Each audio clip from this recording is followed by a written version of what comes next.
Hi folks, this is Nathan with Two Guys in a Ride, and welcome to our how-to video on the 2018 Hyundai Elantra. This is the SE trim level. Today I'll be covering the driver's information and infotainment screens. I'll do a general overview, show you how to access information, and do a deep dive. Let's get started. Today we're working with our friends at Luther Mankato Honda in Mankato, Minnesota. We'll start with the driver's information screen. Now, this is a very basic laid out screen, but the gauges are nice and large. You got your RPM gauge on the left, fuel engine temperature gauge below that. You've got a 3.5-inch digital driver's information screen in the middle, and then an analog speedometer and fuel gauge on the right. Now, in the middle, there are very few things that you can change on here, but you do have a gear selector up top. You got your digital miles per hour on the far right. You have trip A and trip B basically in a range gauge, and then down below you got the outdoor temperature and then your odometer. Now on the steering wheel there's a trip button, and if you press that once, you'll get from trip A to trip B. To reset that, you're going to hit the reset button that's down below the trip button, but you got to hold it. Okay, now if I press the trip button again, you have speed on or off. If I click and hold the reset button, you see the digital speed goes off from the top right screen. And if I click reset again and hold it, it comes back on. And if I press the trip button again, I'm to range. Okay, so you got your average miles per gallon down below. You've got how much you have left in your left to drive, about 65 miles. Then if you hit the reset button, it's the average that course changes. And then if I hit the trip button one more time, I'm back to trip A, and that is it for the driver's information screen. Next, we're going to move over to the infotainment screen. Okay, so over on the infotainment screen, you do get a 7-inch screen. Okay, it comes with 6 speakers. You do get AM and FM. You get HD radio, Sirius XM, USB, of course, Bluetooth, and of course, Apple CarPlay and Android Auto. So, a fairly complete system. About the only thing you don't have is navigation, and well, Apple CarPlay and Android Auto can be used for that very simply. All right, so right now I'm on the all menu screen, which allows me to see all the apps here. If I go to the home screen, I get a split view. Now, the way this works is this is your media. This is the all menus I was just at. You can go just to music, you can go to voice commands, you can go to setup, or you can look at your phone. This doesn't do anything. It just shows you that your phone is connected via Bluetooth at this point. If I touch on this screen, it will go full sized, and then I've got buttons right here that I can click and use right from my screen. So even if you're connected via Bluetooth, you can put your phone away once you get it connected and run things from the screen. Other than these buttons, you do have some buttons on the left side of the steering wheel that allow you to adjust the volume up or down, mute the volume. You can go to the next track or the next channel if it's radio, and you can change the source. There's a mode button that you can press. So one push goes to FM, another push goes to AM, and then we're back to Bluetooth audio. Okay. So we're going to start by looking at the media here. So I'm going to click on that. And right now it's streaming from my phone. So you've got the play, pause, skip forward, skip backwards, repeat, and shuffle. If I want to go to, let's say, radio, I just use the physical radio button that's down here and click on it. And then from here, if I click radio again, it goes to Sirius XM. And if I click radio again, it's going to go to FM, AM. There we go. So the question is, how do you change channels, and how do you save a channel? So let's start by taking a look at not Sirius XM, but FM. All right. So first of all, these are my presets right here. So I can just click on them and it changes. Okay, how do you want to, if you want to just tune to a different station? Well, a good way to do it is just to grab this button and you dial and just rotate it. And when you happen to be on a favorite, it does light up. You can see the white lighting up there. All right, the other way you can do it is you can scan.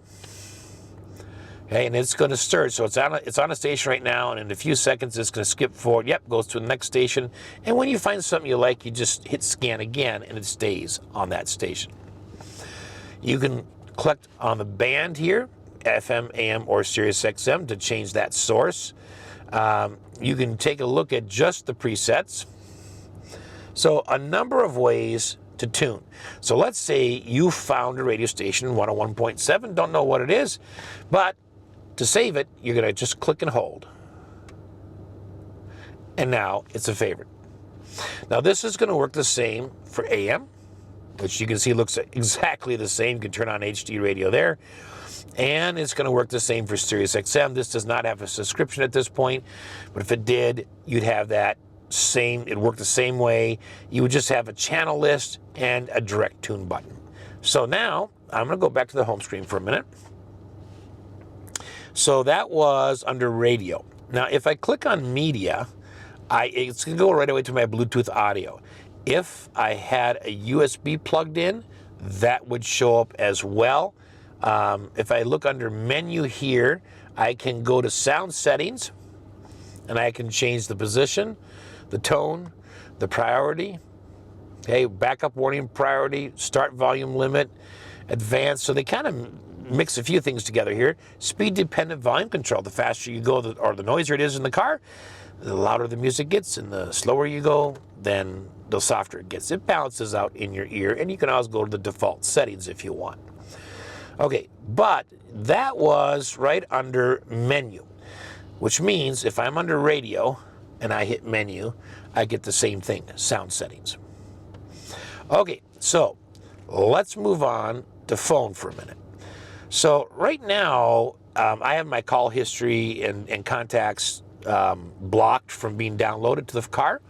But if this was your car, you'd want to allow that to happen, and then you could look at a dial pad, you could look at call history, you could look at call contacts, you can see favorites. Then under menu, you can add a new phone, or you can look for Bluetooth, look at the Bluetooth settings. What I'm going to do at this point is I'm going to take my USB cable, which is plugged in down below, and I'm going to plug it into the bottom of my phone, and I am going to connect to Apple CarPlay. So now if I go to media, I get Apple CarPlay instead of my Bluetooth phone. Remember last time I pressed media, it went to my Bluetooth phone, but now that I'm connected via Apple CarPlay, it takes me straight there. I think it's awesome that this has got Apple CarPlay on it. And if you've never used it before, man, this is like Bluetooth on steroids. So the way it works is these three icons are the most recently used items on your phone. This, of course, is right now we're in the media. We're actually in Pandora, so that's showing up there. But this is all my safe stations. You can go directly to your phone right here if you want, and you get favorites, reasons, contacts, keypad, you know, voicemail, that kind of stuff. And then if I press down here, I get the screen that shows me all the apps that work with my car from my phone. And then I just work them like I would on my phone, but instead of having to pick up my phone and fiddle with it, they're on my screen. Now, one of the nice things about Apple CarPlay is, let's say you get a text. All I got to do is reach over and click on it. Click on it one more time. Would you like to reply?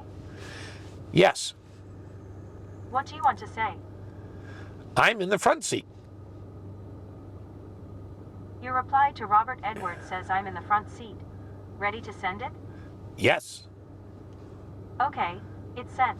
Other than having to click on, you know, Rob's message, I mean, pretty much that was it. It was all done through Siri after that, so it's just really nice. Now, this car does not come with navigation, but with Apple CarPlay and Android Auto, you don't need an onboard navigation. So I can go to Waze if I want. Pretty much any navigation app that you have on your phone will work with Apple CarPlay. And you can use the voice command button to talk to Siri, to program it, and to ask it for routes, and all that kind of stuff. So absolutely fantastic. I do like, if I press this again, I get a split screen. So if I just need a short window, then I can have that. So here's my latest navigation I'm using. Here's a search for navigation, and then here's my media. So just awesome. Now, you may be wondering, well, what's the Hyundai button? Well, that's to bring you back to Hyundai's system right here. Okay, so these two up here are appearing to be the last or the most recent things that I did. So if I go to maps, it's going to be still going to bring up, yep. That's really neat though, that they put that there, and that maps button acts like as if the car had its own navigation. All right. So let's go over here for a minute to music, but this is going to be just Apple CarPlay. Okay, but just want to show you that. So this is coming off of, I think again, Pandora, but you can use pretty much any source, Amazon Music, whatever, and those buttons will come up there. Let's move over to voice commands. All right, this tells you what you can say. So, for instance, under phone, you can say call, dial number, call history. Okay, under radio, you can say the following. Under media, you can say the following. So this just gives you a quick list to say, well, what can I use voice command for? So might want to spend some time memorizing the things that you really like. All right, I'm gonna go one more over, and this is to setup. So under setup, we have another sound button. So we've already seen this, but that's another spot for it. If you like having that beep, the screen beep on and off, you can have that on. I like it off, so I'm just gonna leave it. You can look at the display. Now, under mode, if you don't want it automatic, then you can select daylight or night, and it gives you a nice little description. But basically, if it's day mode, your screen is about as bright as it can get, and at night that can be a little too bright, so you can turn it to night mode. Well, instead of always doing it manually, you can just set it to automatic, and during the day it'll be brighter, and during the night it'll be darker. You can also turn your display off, and you just get this nice calm screen with the clock and the date. I can click on that and bring everything back the minute that I want it. Now, under illumination, if I want to change it physically, I can do that here. I have some say over how bright that screen is. It doesn't change a whole lot, to be honest with you, but it does a little bit. All right, we're gonna go back here. That was display. Bluetooth is grayed out because I'm connected via Apple CarPlay. And if I click on phone projection, say it can't change anything until I unplug, and I don't want to do that because I'm on Apple CarPlay. Home screen, you can customize this a little bit. Well, I kind of like what they have, but I'll show you one. So if I did this and change it over, I could change that one. I like what they have, so I'm just going to go with that. Okay, but that's where you're going to set it. You can also just say make it whatever is the default. Okay. So that's where you customize your home screen a little bit. So in that menu, this is home screen. So these are the three buttons that you can customize. All right, so back to setup here. Let's go take a look at Wi-Fi. Okay, if you want to, you can have use your phone as a connection for a Wi-Fi hotspot. You can set that up there. Voice recognition has to do with the voice command button. So you can set it to beginner. It will provide detailed prompts back to you. And once you get used to the system, you can turn it to normal, and then it doesn't talk to you as long. So it just makes the communication a little quicker. Hit the back button there. You can set the date and the time right here. You can set it to daylight savings times or 24-hour clock. But I believe if you just go up here and click on this clock, you get the same thing. That's the easiest way to get to it. Okay, now I got one more screen over there, so I'm going to click here. This is where you change the language. Just click on the one that you want. If you're going to be using a keyboard for typing in something, you can set that type of keyboard there. Screensaver, you have some choices here. You can have digital, analog, or none. Okay. Under advanced. right, so immediate change notification. Basically, if you're in another screen and you change it, you're still going to get a little notice that, you know, you switched from AM to FM or you went from one station to the next. And it just briefly pops up and goes away. The steering wheel mode button, that can be set to toggle between a couple different things. Right now, it's check mark for AM and FM because Sirius XM was not enabled. I don't want Pandora. I would use Pandora from my phone. I don't want Bluetooth audio because I'm connected via thing. I will do Sirius XM. All right. So now if I go to my mode button on my steering wheel and I press it once, I get AM. Press it again, I get Sirius XM. Press it again, I get Apple CarPlay. And you see it's just popping up there. And then it disappears. And that's what that little pop-up window that we looked at a minute ago was for. And then FM. Okay, we had that under here. That was that change notification.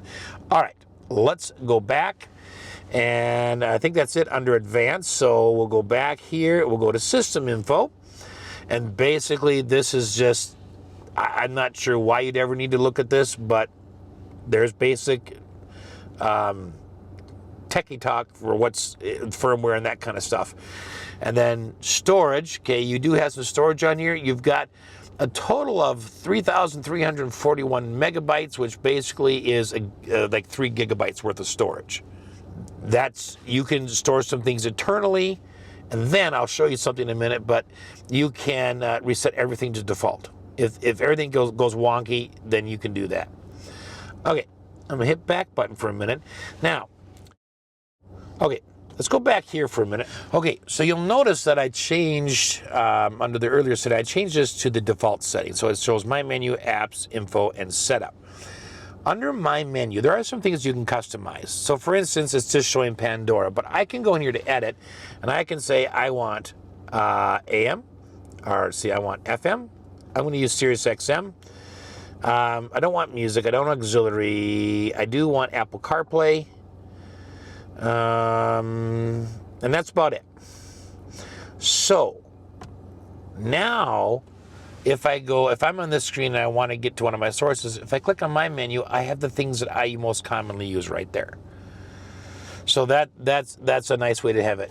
All right, so that's basically it on the infotainment screen. I will just point out that here you have a display button. So if I click that, it just goes to that calm screen. Click it again, it comes back.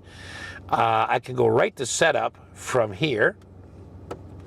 Okay, I do have to go back and click the home button up there, but that's pretty good. And then apps or info. Okay, if I click it, then I can see the other apps that I have access to if I want.